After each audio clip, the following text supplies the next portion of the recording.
আসসালামু আলাইকুম সবাইকে। আশা করি সবাই ভালো আছেন এবং সুস্থ আছেন। আল্লাহর রহমতে আমরাও ভালো আছি এবং সুস্থ আছি। তো সকাল থেকে ব্লগটা স্টার্ট করে দিলাম। আর আজকে হচ্ছে কততম? আজকে কত তারিখ? আম আজকে ১৭তম রোজা। তো সবাইকে হচ্ছে রমাদান মোবারক। দেখতে দেখতেই ১৭টা রোজায় চলে এসেছে, ১৬টা শেষ হয়ে গেছে। মানে সময়গুলো এত পানির মতো চলে যাচ্ছে যে বোঝাই যাচ্ছে না যে সকাল হতে হতে কখন মাগরিবের আজান পড়ে যাচ্ছে। আসলে হবেও তাই। আমাদের কোরআনে তো উল্লেখই আছে যে কেয়ামতের আগে উম আমরা মানে কোরআনে উল্লেখিত যতগুলো আলামত আছে সবগুলোই আমরা দেখতে পাবো। তো তার মধ্যে একটা হচ্ছে এটা যে সময় কিয়ামতের আগে সময় যাবে পানির মতো। আর হচ্ছেও তাই। তো এই তো এইদিকে কিন্তু বিছানাটা আমি কিন্তু গুছিয়ে নিয়েছি। নেয়ার পরে এই তো মাল্টিপ্লাগটা সরিয়ে রাখলাম।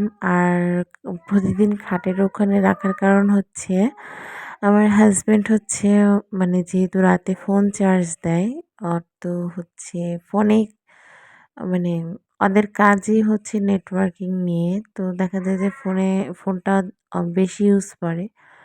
তো রাতের বেলা চার্জ দিয়ে ঘুমিয়ে যায়। যদিও ঠিক না, কিন্তু কি করার, কিছু করার নেই। আর এই তো এখানে গুঁড়া সাবান আছে, শেষ হয়ে গেছে। তো মানে শেষ হয়নি। তো এটা আজকে খুলবো।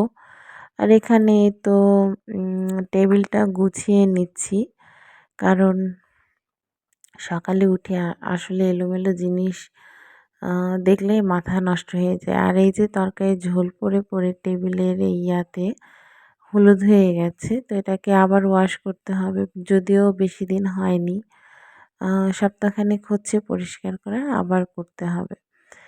তো এই ঘরে যেহেতু আমাদের ইফতার করা হয়, তারপরে সেহরি করা হয়। আহ তো ঘরটা মানে খুব একটা ইউজ করে না, শুধু খাওয়ার সময়। তাছাড়া আর আমার মেয়ে যখন এখানে পড়তে আসে বা আঁকাআঁকি করে বা খেলে তখনই আসে। তাছাড়া কিন্তু এই রুমে আমি তো সেরকম আসিই না। শুধু ঘর পরিষ্কার করার জন্য আসি, তাছাড়া আসাই হয় না। আর আমার কাজ নিয়েই ব্যস্ত থাকি। মানে আমি এই ঘরে ঢুকবো কখন? তো এখন সময়টা অনেক আমার কোন দিক দিয়ে যাচ্ছে আমি নিজেও বুঝতে পারি না। কারণ ব্যস্ত এত বেড়ে গেছে, আর ছোট বাচ্চা নিয়ে আসলে আরও সময় দ্রুত চলে যায়। তো এদিকে সব কাজ করে যেহেতু স্কুল ছুটি হয়ে গেছে, তো এই কাপড়গুলোকে হচ্ছে মানে এখন একটু রিল্যাক্স লাগছে। গতকাল পর্যন্ত স্কুল হয়েছে। তো আজকে থেকে যেহেতু ছুটি, এর জন্য ভালো লাগছে। যে যাক, ফাইনালি স্কুলটা বন্ধ হয়ে গেল। এখন অনেক কাজ আসছে। ঈদের আগে মানে মাথা নষ্ট করার মতো কাজ, যেগুলো না করলেই না। তো আমার আমার পক্ষে তো একবারে করা সম্ভব না। কারণ ছোট বাচ্চা নিয়ে আমি চাইলেই একবারে সব কাজ করতে পারবো না। আর আমার ছোট মেয়ে যেহেতু এখন হামাগুড়ি দেওয়া শিখে গেছে, ওকে তো খাটের উপর রাখাটা একদমই রিস্ক। আর নিচে যে দিব সেই অপশনও নাই। কারণ আমার মানে আমাদের রুম বলবো কেন, রুমই আর কি, মানে প্রত্যেকটা রুমে এত চিপা মানে ছেড়ে দেওয়ার মতো অপশন নাই। প্রত্যেকটা রুম বলতে বাকি রুমগুলা যেহেতু আমার না, আমি ওই রুমগুলা ইউজ করি না। যার রুম, তো আমি ওই রুমগুলোতে আমার বাচ্চাদের যেতেও দিই না খুব একটা। কারণ যেহেতু ছোট, কোনো একটা দুর্ঘটনা, তাদের যেহেতু জিনিস আছে, নষ্ট করলে বা কিছু একটা হলে তখন দায়ভারটা আমাকেই নিতে হবে। তো কি দরকার, আমার যতটুকু সীমাবদ্ধতা আমি ততটুকুর মধ্যেই থাকতে চাই, এর বেশি না। তো আমার সবচাইতে আমার রুমটাই ছোট। তার কারণ হচ্ছে মানে দিয়েছি ছোট, কি বলবো। আর এক রুমেই সব জিনিস রাখা, যেহেতু অন্য রুম এখনো দেয়নি। কষ্ট তো হয়, মনে, মনে অনেক কষ্টই পাই। কিন্তু প্রকাশ করতে পারি না কাউকে। দুঃখও লাগে যে মানে প্রত্যেকটা রুম খালি থাকা সত্ত্বেও আমাকে দিচ্ছে না। আহ কেন এখানে আসলে আমার হাসব্যান্ডেরও দোষ নাই। ও চায় রুম, যেহেতু মেয়ে আমার বড় হচ্ছে আর এক্সট্রা রুম লাগে। যে রুমটা আরকি দেখানো হয় এক্সট্রা রুম, ওটা সোফা রুম মানে গেস্ট রুম। আমি আমার উম মানে রুমের কারণে জিনিসও বানাতে পারছি না। আমার অনেক জিনিসই দরকার।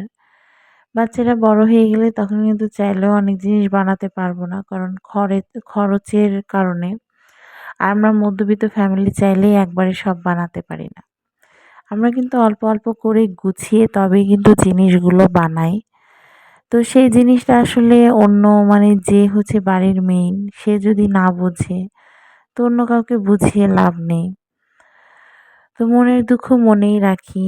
রাগ করে কোথায় যাবো? বাবার বাসায়। বাবার বাসায় কয়দিন থাকবো? সংসার তো আমার। তো আমি চলে গেলে সংসারটাকে কে সামলাবে? তো সেজন্য আরকি মনের কষ্ট মনে রেখেই সংসার করে যাচ্ছি এভাবে যে আল্লাহ হয়তোবা ধৈর্য দান সরি, আমি ধৈর্য ধরে থাকি। আল্লাহ হয়তোবা তার প্রতিদান কোনো একদিন দিবে। তো এইদিকে কিন্তু আমার মানে আজকে ডাল বাট মানে ফ্রিজে শেষ হয়ে গেছে বাটা। তো নতুন করে আবার আ অনেক পুরো এক ওটা গামলা আরকি ভরা ডাল আছে। কিন্তু সবগুলো বাটবো না, এতটুকুই বাটবো যেহেতু সময় খুব বেশি নেই। এতটুকু ডাল বেটে এটাকে উম কি বলে? উম ইয়া বড়া বানিয়ে নিবো আর বাকিগুলো ব্লেন্ডারে ব্লেন্ড করে নিবো। কারণ ব্লেন্ডার বে ব্লেন্ড মানে বের করে ব্লেন্ড করা একটু ঝামেলা লাগছিল। তাই পাটা বের করে মানে তাৎক্ষণিক করে নিলাম। আর ডাল বাটতে কিন্তু অতটা সময় লাগে না। এই আরকি। তো ডালগুলোকে তুলে নিতে হবে। আর হ্যাঁ, শ্বশুরবাড়িতে যদি আপনার কথার প্রাধান্য না থাকে তো সেখানে আসলে কিছু করার নেই। যদিও আমার হাসব্যান্ড আমাকে যথেষ্ট প্রাধান্য দেয় কিন্তু বাকিদের কথা বলছি। আর একটা মেয়ের যখন বিয়ে হয়ে যায় তখন কিন্তু তার স্বামীর বাড়ি সব। তখন বাবার বাড়িতে মাথা ঘামিয়ে বুঝি না যে কেন পরের মেয়েকে হয়রানি করানো হয়। এই জিনিসটা অনেক খারাপ লাগে নিজের কাছে। তো যাই হোক কি করার, মনের দুঃখ মনেই রেখে দিলাম। আর এই তো এদিকে বেগুনিটা করে নিচ্ছি। আজকের বেগুনিটা খুব একটা ভালো হয়নি, মানে একদম ফুলকো হয়নি। কিন্তু খেতে মজা হয়েছিল আর হচ্ছে তেলটা মনে হয় কম হয়েছিল। ভাজা পোড়াতে তেলটা বেশি করে দিয়ে ভাজলে কিন্তু বেশি ভালো হয়। তো যাই হোক নিজেরাই তো খাবো, বাইরের তো আর কেউ খাবে না। এর জন্য আম চলে যায় আরকি। কিন্তু দেখার একটা সৌন্দর্য যেটা একদমই হয়নি।